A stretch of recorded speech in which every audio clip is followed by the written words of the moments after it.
그리스 로마 신화라고 하면은 우리 이곳으로부터 굉장히 멀리 떨어져 있는 그리스 로마 사람들이 믿던 신들의 이야기입니다. 그곳은 여기로부터 약 9,000km 정도 떨어져 있다고 하는데, 그때 그 이야기를 믿던 사람들은 먼 과거의 사람들이고 이미 다 죽어버렸죠. 그리고 그들이 믿던 그리스 로마 신화의 이야기는 더 이상 믿는 사람들이 없습니다. 그런데 지금 이곳에서 이 시간에 이곳을 살고 있는 우리가 왜 그들의 이야기를 들어야 할까요? 왜 공부를 해야 할까요? 여러분들은 왜 이 방송을 보고 계시나요? 저는 이런 질문을 가지고 오늘 여러분들을 만나게 되었습니다. 만나서 반갑습니다. 오늘 강연의 주제는 그리스 로마 신화 신들의 이야기입니다.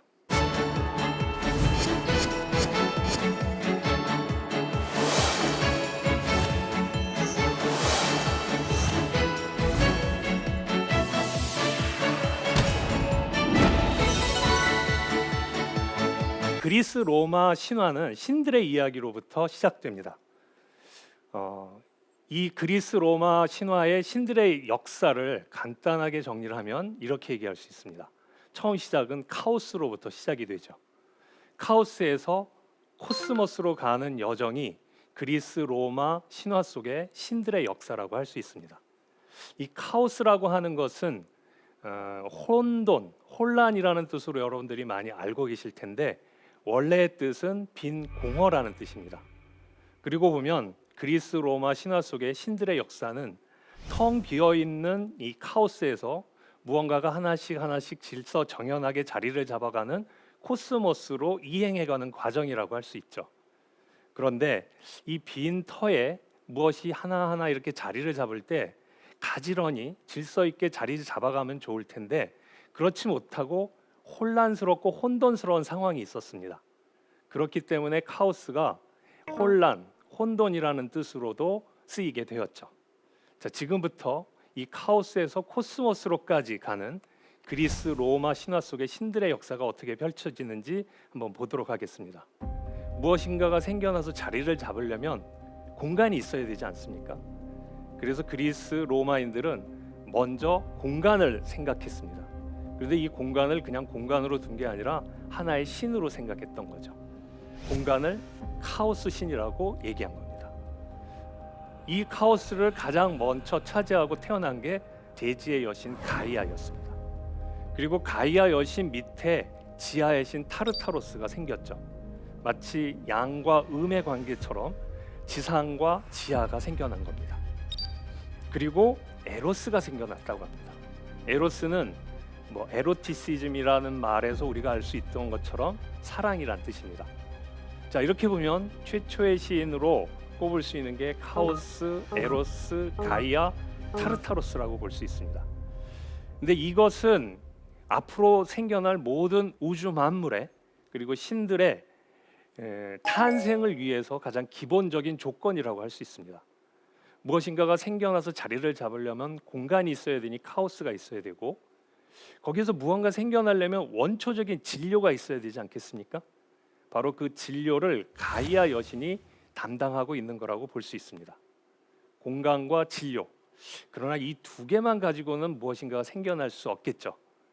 이 둘을 움직일 수 있는 원동력이 필요한 겁니다. 에너지가 필요한 것이죠.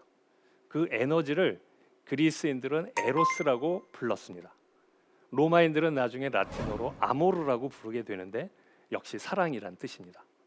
이렇게 공간과 진료와 에너지가 생겨났으니 이제 모든 것이 생겨날 준비가 된 거라고 할 수 있죠. 자, 먼저 카오스는 에레보스, 즉 암흑의 신과 밤의 여신 닉스를 낳습니다. 근데 카오스가 나왔을 때는 혼자서 나왔다고 합니다. 이렇게 그 에레보스와 닉스를 낳고 나니까 이 둘 사이에, 이들은 남매인데 이 둘 사이에 에로스가 작동을 한 모양입니다. 그래서 에로스와 그 힘이 작동하자 에레보스와 닉스는 뜨겁게 사랑을 나누고 자식을 낳게 됩니다. 그 자식은 에레보스와 정반대인 밝은 창공이라고 할 수 있는 아에테르와, 그리고 밤 대신 낫을 낳습니다. 굉장히 재미있는 상상이죠. 암흑과 밤이 서로 사랑을 나누어서 밝은 창공과 낫을 낳는다는 겁니다. 이렇게 카오스가 혼자서 자신의 공간을 채울 수 있는 암흑과 밝음 그리고 밤과 낫을 낳자 가이아도 이에 질 수 없다 생각했는지 자신도 혼자서 자식들을 낳습니다. 먼저 자신 위에 하늘의 신 우라노스를 낳아서 자신의 위로 띄워놓습니다. 그래서 밑에는 가이아가 있고 위에는 하늘의 신 우라노스가 있게 되죠. 그리고 가이아 여신은 자신의 주변으로 바다의 신 폰토스를 낳아서 마치 튜브처럼 이렇게 두릅니다. 그리고 자신의 몸 위로는 울퉁불퉁 오로스라는 오론이라고도 하는데 산을 낳습니다. 이렇게 가이아는 혼자서 하늘과 바다와 산을 낳았죠. 지금까지의 탄생을 보면은 에레보스와 닉스 사이에 에로스가 작동한 거 말고는 혼자서 자식을 낳는 그런 단성생식의 모습을 갖고 있습니다. 이때 최초의 지배자는 가이아 여신이었습니다. 그 카오스를 넓게 자리 잡고 자신이 지배자가 됐던 거죠. 그러나 가이아가 낳은 우라노스가 가이아 위에 군림하면서 자신의 권력을 갖게 되는데 이로써 권력은 가이아에서 우라노스로 자연스럽게 넘어가게 되죠. 물론 이 과정은 그렇게 순탄치는 않았던 모양입니다. 우라노스가 폭력적으로 가이아에게서 권력을 빼앗은 것처럼 나타나니까요. 이렇게 권력을 빼앗은 우라노스는 가이아와 함께 자식을 낳게 됩니다. 지금 최초의 신 가이아가 우라노스를 낳았지만 둘 사이는 부부 관계가 됩니다. 이제 모자 관계에서 부부 관계로 변한 거죠. 이 둘 사이에 또 에로스가 작동을 합니다. 그러면서 12명의 신을 낳게 되는데 이 12명의 신을 티탄 신족이라고 말을 합니다. 잘 보시면 파란색으로 되어 있는 오케아노스부터 크로노스까지 6명은 아들이고 테이아부터 테티스까지는 모두 6명 딸들입니다. 이렇게 6명의 아들과 6명의 딸을 낳았죠. 자, 이렇게 12명의 티탄만 낳은 게 아니었습니다. 가이아와 우라노스는 외눈박이 거신들이라고 할 수 있는 키클로페스들과 그 다음에 백손 거신이라고 할 수 있는 헤카톤 케이르들을 낳습니다. 이들은 무시무시한 등치와 힘과 기술을 가지고 있었다고 합니다.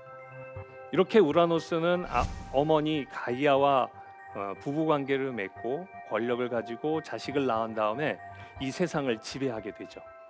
자식들이 많이 낳으니까 태어나니까 우라노스는 굉장히 힘을 받았습니다.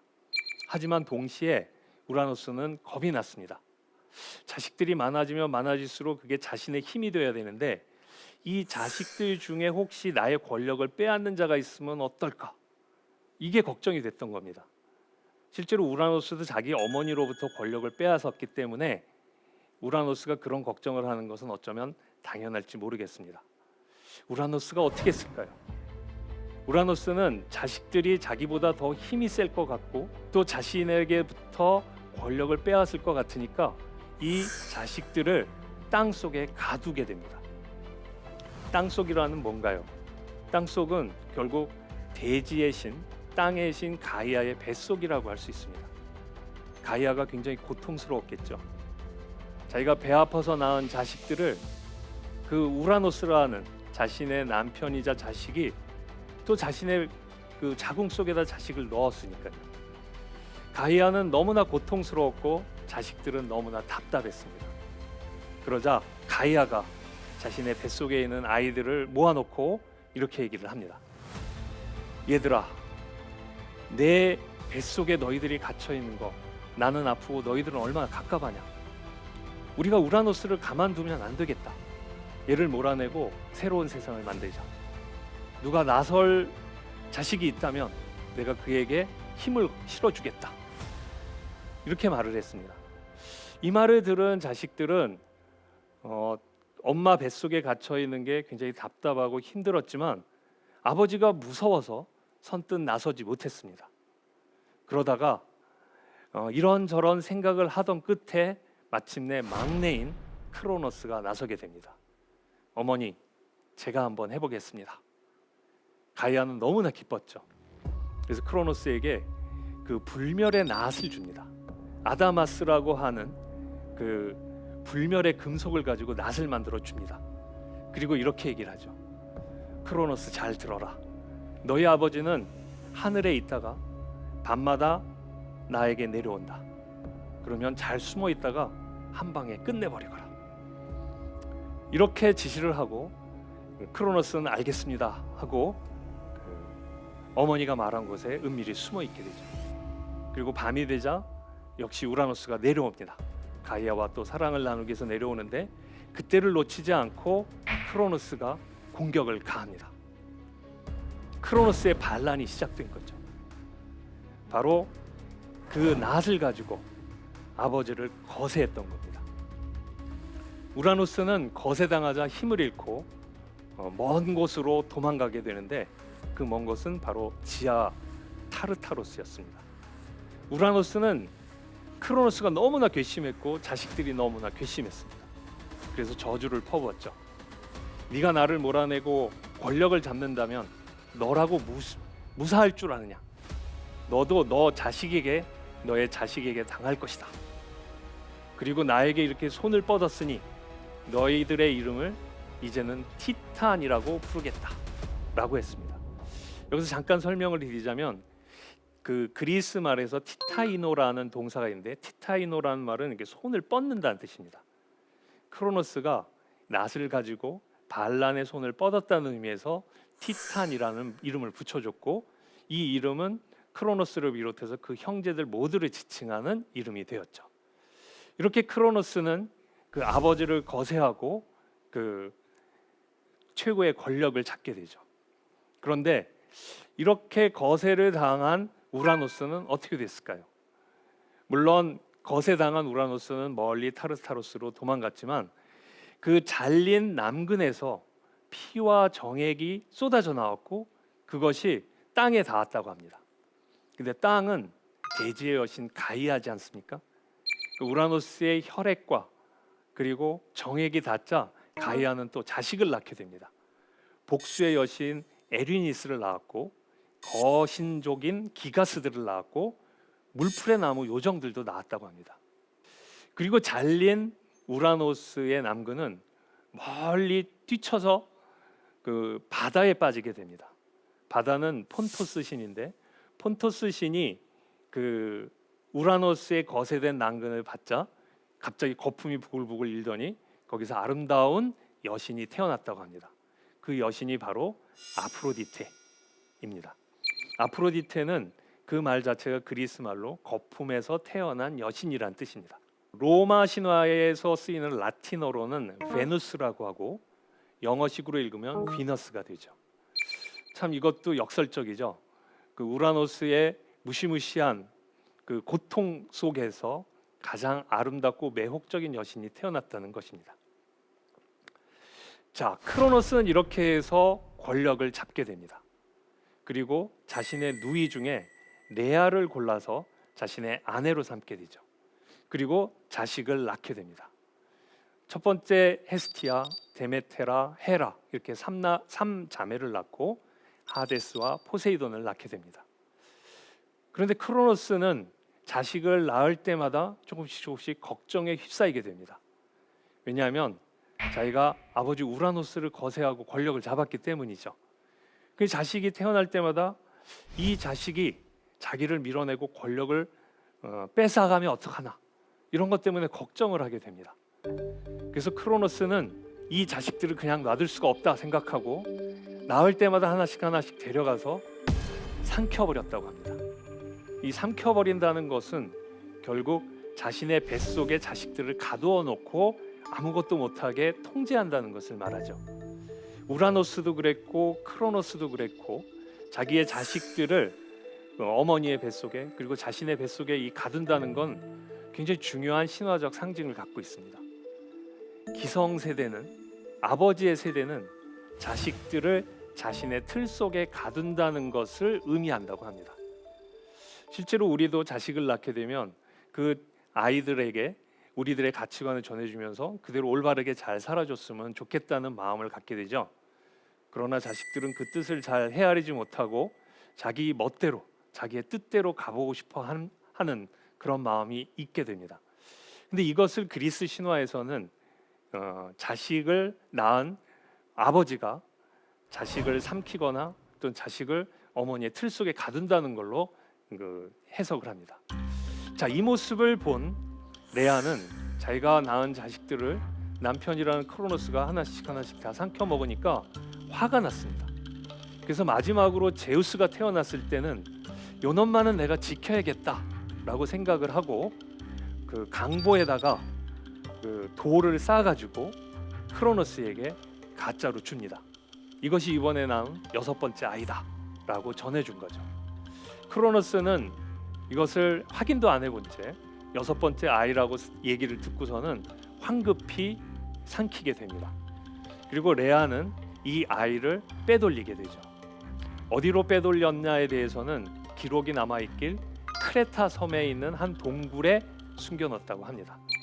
지금 보시는 화면이 크레타 섬에 있는 동굴인데 여기에 제우스가 숨겨졌다라고 하는 전설이 남아있고 지금도 이곳은 관광 명소로 사람들의 방문을 받고 있습니다. 이 속으로 한번 들어가 볼까요? 이 속은 이렇게 돼 있다고 합니다. 정말 여기에 제우스가 어린 시절을 보냈을까요? 믿거나 말거나 하지만 사람들은 이런 그 유적, 신화적인 유적을 만들어 놓고 옛 이야기를 되새깁니다.